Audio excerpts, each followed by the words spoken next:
Verso de número 3. Voltei o rosto ao Senhor Deus para buscar com oração e súplicas, com jejum, pano de saco e cinza. Orei ao Senhor meu Deus, confessei e disse: Senhor, Deus grande e temível, que guardas a aliança e a misericórdia para os que te amam, guarda os teus mandamentos. Temos pecados e cometido iniquidades, procedemos perseveramente e fomos rebeldes, apartando-nos dos teus mandamentos e dos teus juízos, e não demos ouvidos aos teus servos, os profetas, em que teu nome falamos e aos nossos reis, aos nossos príncipes, nossos pais, como também a todo o povo da terra. A ti pertence a justiça, mas a nós o corar da vergonha. Como hoje se vê os homens de Judá e os moradores de Jerusalém, todos os da terra têm lançado por causa das tuas transgressões e cometeram contra ti. Ó Senhor, a nós pertence o corar de vergonha, aos nossos reis e aos nossos príncipes e aos nossos pais, porque temos pecado contra ti. Ao Senhor nosso Deus, vamos ler todos juntos aqui o versículo de número 9. Ao Senhor pertence a misericórdia e o perdão, pois temos rebelado contra ele e não obedecemos a voz do Senhor nosso Deus para andarmos nas suas leis, que por teu intermédio dos teus servos, os profetas. Amém? Amém? Amém? Versículo de número 16. Ó Senhor, segundo todas as tuas justiças, aparte-se a tua ira e teu furor da cidade de Jerusalém, do teu santo monte, porquanto, por causa dos nossos pecados e por causa das iniquidades dos nossos pais, nos tornaram Jerusalém um povo opróbrio para todos os que estão ao redor de nós. Agora, pois, Deus nosso, ouve a oração do teu servo e as súplicas sobre o teu santuário assolado. Faze resplandecer o rosto por amor do Senhor.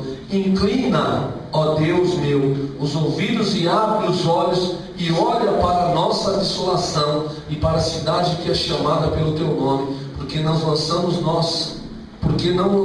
as nossas súplicas perante a tua face, fiados em nossas justiças, mas em tuas muitas misericórdias. Ó Senhor, ouve. Ó Senhor, perdoa. Ó Senhor, atende e age, e não te retenha por amor de ti mesmo, ó Deus meu, porque a tua cidade e o teu povo são chamados pelo teu nome.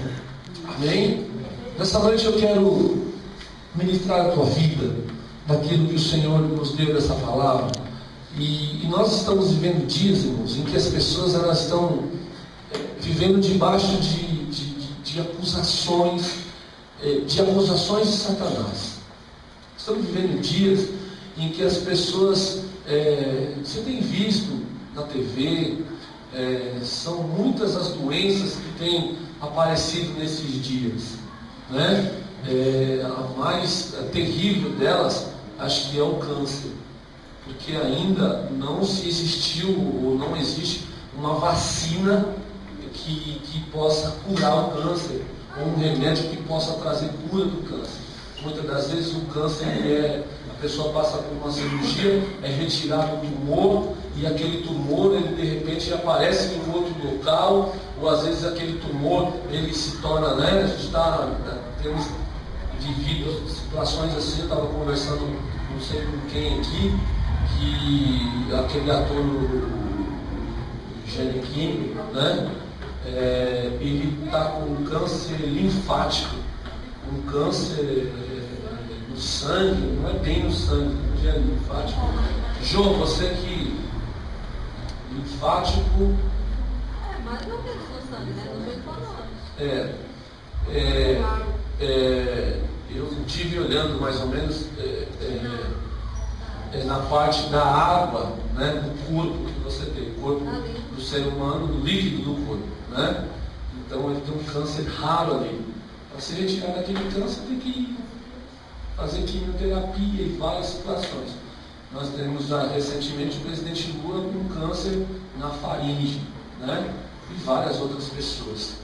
Então nós vemos que aqueles que ainda não estão em encontro com Jesus, o câncer advém de raízes de mágoa.